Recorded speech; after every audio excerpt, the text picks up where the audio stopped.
वहां पर पत्नी जगाती है, चाय का प्याला लेकर, तब उठते नहीं। तो अभी उठ जाएंगे 10 बजे ऑफिस जाना है। आपने खुद आप कल्पना करिए कि आप कितने बजे उठते हैं वहां, और यहाँ कल्पना करिए कितने बजे उठ जाते हैं। और दिन भर एक आसन पर बैठ करके और मंत्र जाप करते हैं तो भी कोई थकावट नहीं आती, कोई ऐसा नहीं। और वहां पर आप 5 मिनट पूजा में बैठते हैं तो बाहर निकलने की नीयत होती है बार बार। जब आप जीवन की क्रियाकलाप है, आप देखिए उतना ही कि जहां देवत्व वातावरण ज्यादा होगा वहां पर देवत्व की भावना ज्यादा जाती। जिस समाज में, क्योंकि हमारा समाज ही ऐसा है, लंका में रहेंगे तो राक्षस बनकर के ही रहना पड़ेगा, अगर विभीषण बन के रहेंगे तो लात खानी पड़ेगी और जाना पड़ेगा, कोई रास्ता नहीं। तो राज्य उन लोगों का है, और जैसे राज होंगे वैसे ही प्रजा हो जाए, वैसा बनना पड़ता है। मगर देवत्व खत्म नहीं होना चाहिए। यह रूम शब्द देवत्व को जागृति करने का प्रभाव है। देवत्व जागृति हो, अगर देवत्व जागृति नहीं होगी तो अंदर का साधकत्व जागृत नहीं होगा, और साधकत्व जागृत नहीं होगा तो साधना में सिद्धि नहीं मिलती। क्योंकि ग्रास्पिंग तो वो अंदर का साधकत्व प्राप्त करता है। आप बाहरी तो खोल है, केवल आवरण है। जैसे इस मकान के चारों तरफ 4 दीवारी है, अंदर दूसरी चीज, जो आप बैठे हो तो अंदर की चीज, देवता अंदर बैठा हुआ है।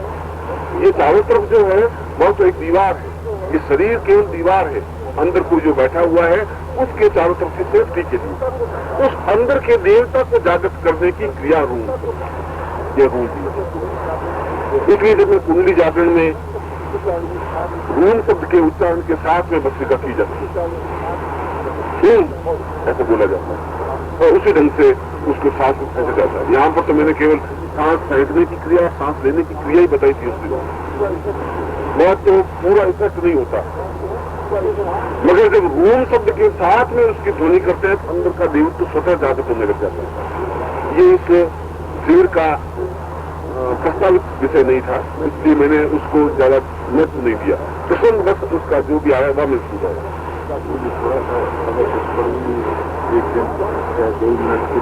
क्योंकि साधना बिल्कुल अलग चीज है, नौकरी व्यापार बिल्कुल अलग चीज है। मेरा जहां तक अनुभव है वह आपके जैसा ही अनुभव है, इसलिए मैं कहने की क्षमता रखता हूं, क्योंकि आप गृहस्थ हैं तो मैं भी गृहस्थ हूं। मैं लंगोटधारी बाबा बैठा हुआ नहीं हूं, इसलिए भैया गृहस्थ में क्या प्रॉब्लम आती है मुझे मालूम नहीं, ऐसा नहीं कह सकता। मैं भी उतना ही टेंशन रहता हूं जितना आपको टेंशन रहता है। आपको जितनी चिंता ऑफिस की है उतनी मैं ऑफिस में नौकरी कर चुका हूं, मैं देख चुका हूं, यूनिवर्सिटी में एट द डिपार्टमेंट रह चुका हूं। हड़ताल क्या होती है, लड़के क्या होते हैं, उनका गिरोह क्या होता है, ये मुझे मालूम है। ये भी मुझे मालूम है दरिद्रता क्या होती है, क्योंकि मैं दरिद्र जीवन व्यतीत कर चुका हूँ। खाने के लिए रोटी नहीं थी, क्योंकि भिक्षा पात्र आदमी था, मैं तो ब्राह्मण था, इसलिए उस जीवन को देख चुका हूँ। वो जीवन कैसा है ऐसा भी देख चुका हूँ, और लखपति होने के बाद में क्या आनंद और क्या तनाव मिलता है उसको भी देख चुका हूँ। इसलिए ये सारे अनुभव की बातें जो मैं कहूँगा वो आंखन देखी है, किताब की लिखी हुई नहीं है।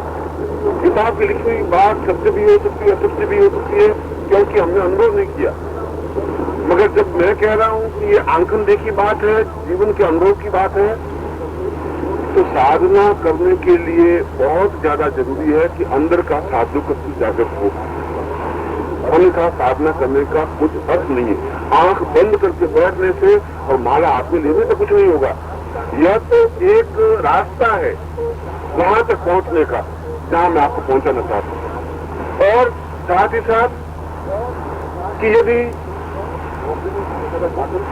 नौकरी में बहुत ज्यादा ताकत होती तो जब मैंने नौकरी छोड़ी उसमें 5,500 रुपये मुझे तनख्वाह मिल रही। आपकी तनख्वाह इतनी होगी नहीं। आज आप नौकरी छोड़ो तो 1,000 रुपये, 1,200 रुपये, 1,500 रुपये की आपकी नौकरी होगी, 2,000 की नौकरी होगी।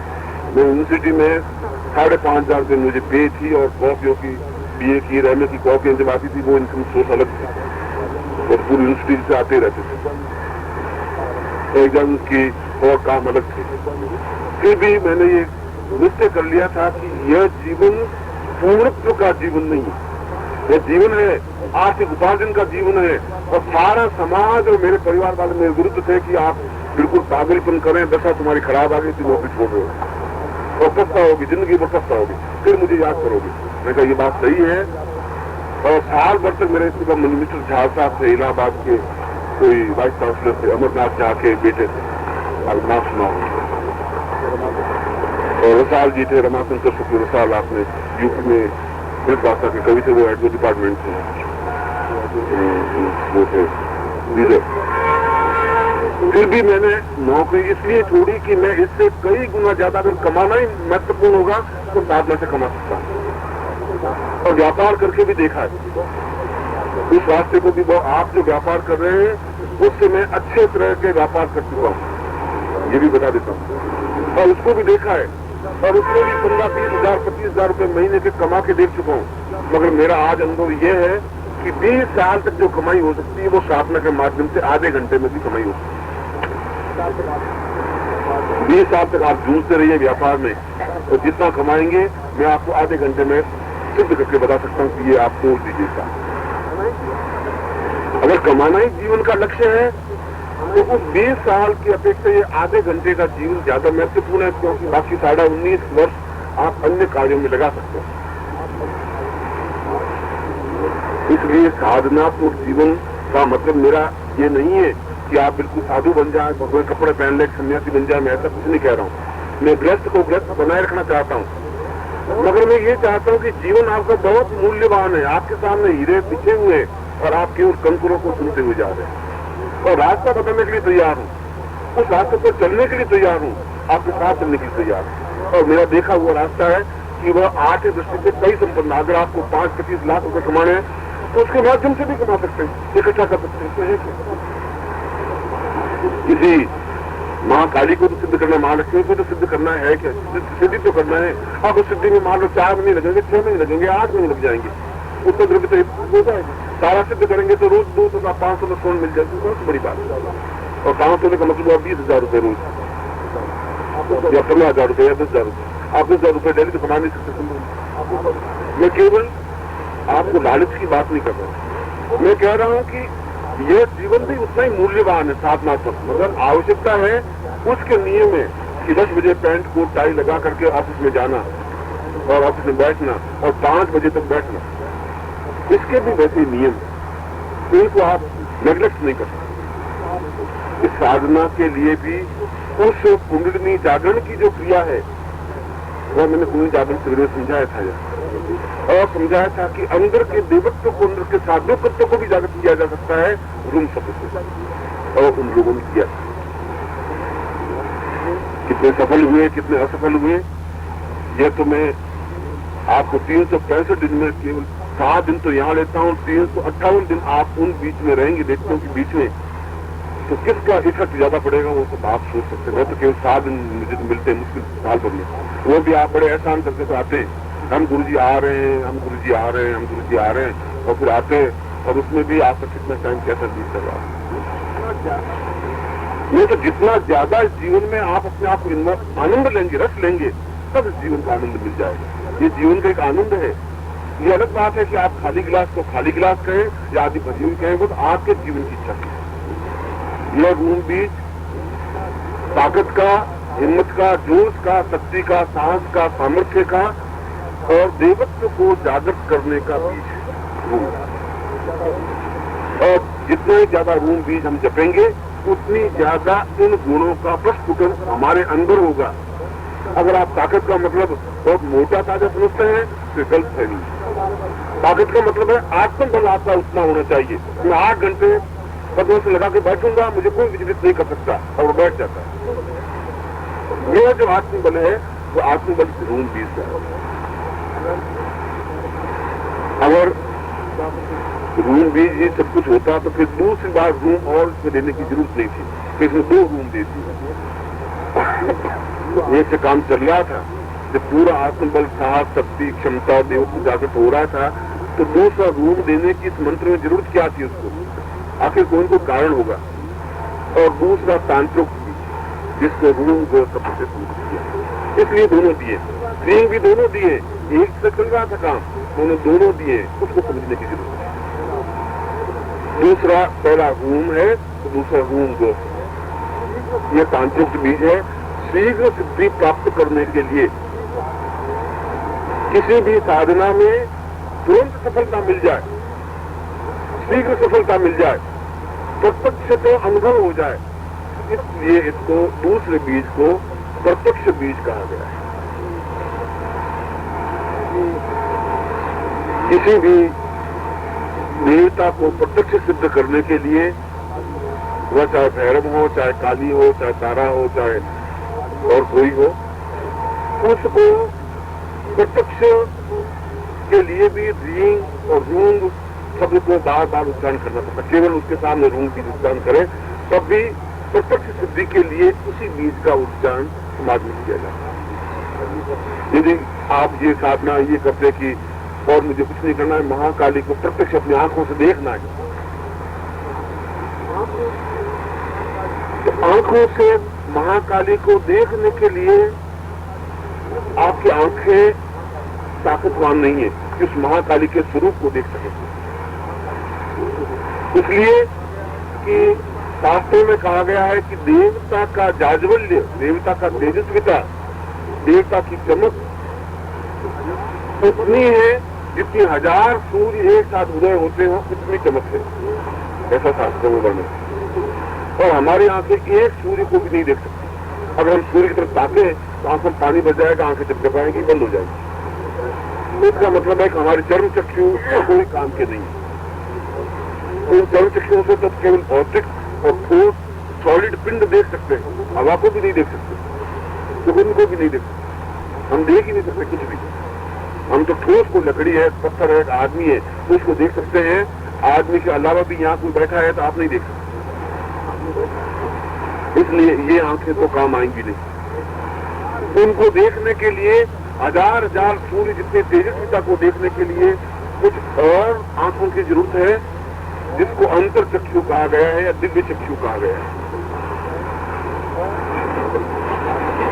और दिव्य चक्षु को जागृत करने के लिए रूंग बीज का उच्चारण किया जाता है, जो दूसरा बीज।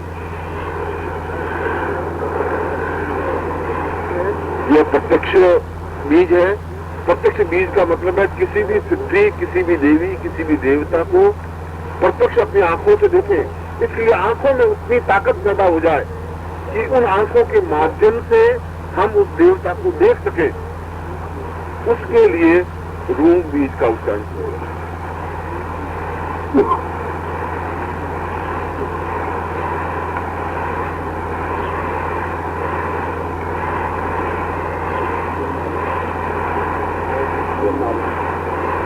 और ये जीवन में आवश्यक है।